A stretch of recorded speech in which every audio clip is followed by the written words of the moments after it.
Hey everybody, Hoosier Jedi here with another review for you. This time I'm talking about episode 3 of season 7 of Dexter called Buck the System. Again, this is an episode that does a really nice job of moving the story forward, but there are some problems that I have with the story, and mostly it's just them really just leaving some really big gaps in the logic of what's going on here that really gets to me. So I suppose that's as good a place as any to start. The first one is let's talk about what's going on with Isaac and his really bizarre habit of committing murders in broad daylight where anyone can see him. Okay, that's how Lewis deservedly meets his end this episode. Now remember, look at that. Look at what he did. He literally took a gun out and shot Lewis in broad daylight at a marina, a public place. And not only that, he did that at Dexter's Marina, where we know it from season 2, if I'm remembering correctly, has security cameras. Now, okay, I suppose maybe it's a little unfair of me to get too hyped up about this, because if there were the number of security cameras in the Dexter universe that there were in the real world, Dexter would have been caught a long, long time ago. One of my major gripes with this show is always that there are only surveillance cameras around when it's convenient for the story for there to be surveillance cameras around, not when realistically there would be surveillance cameras around. Dexter, as I said, would never have lasted as long as it has if security cameras in there worked the way they did in the real world. But still, again, this guy killing a dude in broad daylight and then just telling his guys to get rid of it. Man, Isaac, how hell stupid are you, dude? You know what? I can't go on that any further without just wanting to scream in absolute frustration. Oh, yeah, speaking of frustration and people who don't seem to learn, let's move along and talk about freaking Quinn. Quinn, dude. What is with this guy? Did he not learn last season that sleeping with people who are involved in your investigations is an extraordinarily bad idea? I mean, Quinn barely was able to hang on to his job after what happened last time. And here, he just doesn't learn. Now, look, I like Quinn. He's a fun character, but I like the earlier version of Quinn where he was still a flawed person, but he seemed like a flawed person who was also a smart and intelligent cop. After what's been going on lately, Quinn seems like a really dumb cop who, through luck and a little bit of chicanery, has managed to hang on to his job when really he should have gotten the boot a long time ago. I mean, man, Quinn, thank your lucky stars that your partner is Batista and that he is willing to tolerate an absolutely astonishing amount of BS from other people.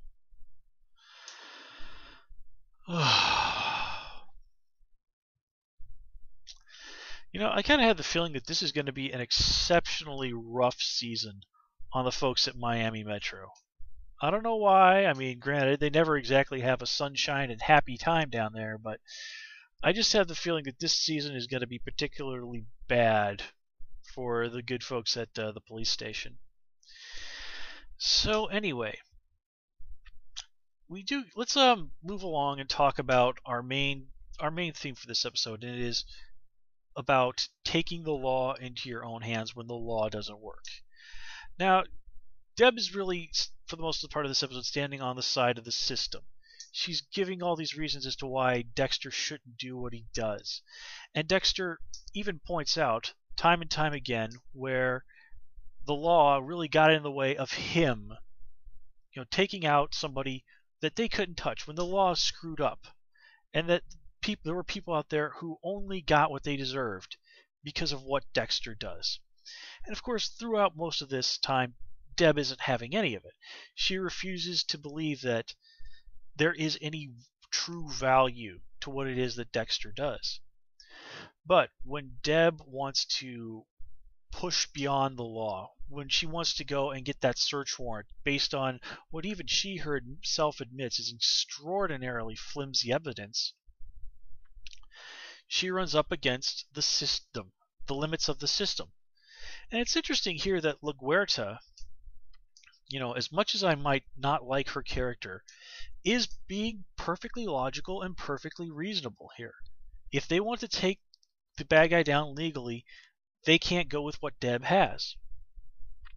And here is where Deb is confronted unquestionably with the BS of her own argument. It is simply that sometimes the rules that are meant to protect a society restrain us. And, here she knows that this guy is a bad person, but the limits of the system are working against her. They are protecting him. And it's only, even when she pushes things, sends some guys to check things out off the books, that doesn't get the job done. It's only when she really goes in there and basically inserts herself into keeping an eye on this guy, when she basically almost acts like a vigilante, that things get done. And it's that by the end of it all, and this is something that had to happen. I knew as soon as we were introduced to that girl at the bar that she was doomed. I don't think that was a great surprise to anybody. But her dying served the purpose of showing Deb that Dexter does have a point. That if they play by the system's rules, then sometimes that's going to give the bad guys enough time to hurt other people. Sometimes it's going to let the bad guy get away. And do keep in mind, this time around, the bad guy got away. Now, it looks like we'll be seeing him again next episode, if the preview is anything to go by. But, again, this is the whole story here, is the limits of the system. And the question of, is it justifiable to go outside the system in order to do good? Now, Deb's idea of going outside the system is, having some guys check things out, not off the books, and investing a little bit of her own time. And Dexter's idea of doing that is, just dragging a person off to God only knows where and stabbing them to death. But ultimately, this episode is there to help Deb come to the realization that for whatever reason that he might do it, there is some net positive gain for the universe for what it is Dexter does. Now, do I think that this is ultimately going to lead to Deb getting on board fully with what it is Dexter does? No, I don't. I don't think that's going to happen. I mean, Deb even basically says to Dexter, after he tells her, "I am who I am," she says to him, "Well, I am who I am too." Now, really, the only way that I can really see this working is actually if Deb were to just sort of pull up stakes and go to another town and just sort of do her cop thing there.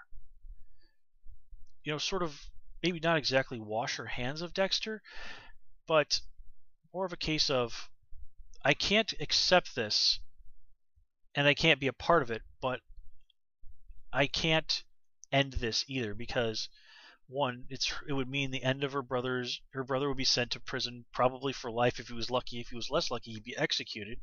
Her nephew would lose his father. He's already lost his mother. Although, oh yeah, speaking of which, I think we've said everything I need to say about Deb and Dexter for the moment. Here's one thing that keeps occurring to me when I'm watching these episodes lately. Where is Harrison? I mean, seriously, Dexter has basically moved into Deb's house and left Harrison with the baby for babysitter for how many days now? I mean, how in the world does that work?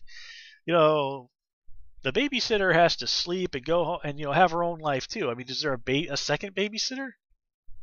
I mean, who's looking after Harrison? And this is, of course, one of the great hazards of introducing small children into a show, is that you always have to explain where they are and who's looking after them. And frankly, that's just tedious. It doesn't make for interesting storytelling. It's bookkeeping. And, I can really understand why writers don't want to do it. But again, if you're in the audience and you're paying attention to what's going on in the story, it's only natural that you're going to think of these things. And then when there is no explanation offered, if you're like me, you're probably going to walk away feeling slightly irritated. But anyway, let me see here. I'm just going to look at my notes real quick for a moment. Yes. Let's go back to Dexter and Deb for a moment. I did like that Dexter kind of brought up the whole thing of the amygdala, and everything he says about that is actually scientifically true. But Dexter's a scientist, so of course he's going to be familiar with that thing. But the bit about the hunches, where he points out to Deb, like, Deb, have you not really figured out that the reason I was able to give you all that good advice that helped you caught all those guys is because I too am a serial killer? And then Deb doesn't seem to believe him. Look, I'm sorry, but there's no reason for that. It's like last episode where Deb had to look up serial killers to discover that they found killing to be addictive. It's moronic that she would not know that after being a detective on so many serial killer cases. And it's even more idiotic that she didn't put two and two together on this before. And even if she somehow missed it just because of the emotional turmoil that's going on in her life, arguing with Dexter after he points this out? How ridiculous is that? Of course Dexter knew all that because he also killed people. And you're going to argue with him about this. I mean, what do you think that Dexter was getting this from? Is it like, was Tinkerbell whispering this in his ear when he wasn't killing someone? Come on, Deb. Boy. Anyway, let's talk about Dexter a little more. Let's talk about that scene with him and Hannah, I believe it was. And maybe I'm just being a little bit ridiculous here, but looking at Rita and Lumen and now this girl, with Lila as an exception, I can't help but wonder if maybe, just maybe, Dexter has a little bit of a thing for blondes. I might be pushing it there. Might just be a coincidence. But, it's something that crossed my mind with this while I was watching this episode, so I thought, what the heck, I'd share it with you guys. Let me know what you think. But anyway, let's go and talk about our killer guy briefly here. Now, this is truly one of the more bizarre killers that we've had who wasn't a main villain for a season.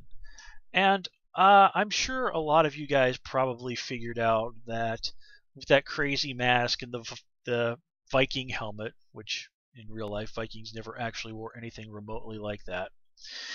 All that crazy stuff in his house, the guy was basically trying to invoke the myth of the Minotaur.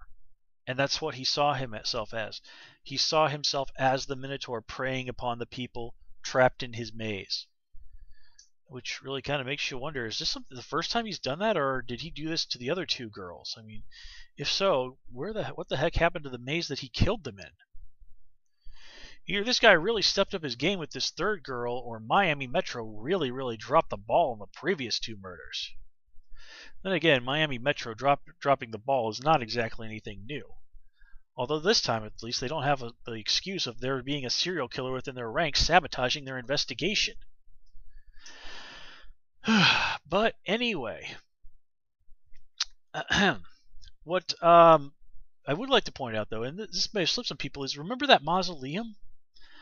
Did you notice that there was that big bowl-shaped, I guess gargoyle would be the appropriate term, up on the top of the mausoleum?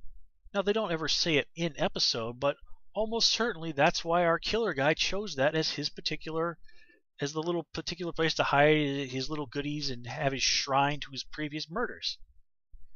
It appealed to his sensibilities, seeing himself as the Minotaur, as a predator, as a mythological being, something larger than life, something more than human.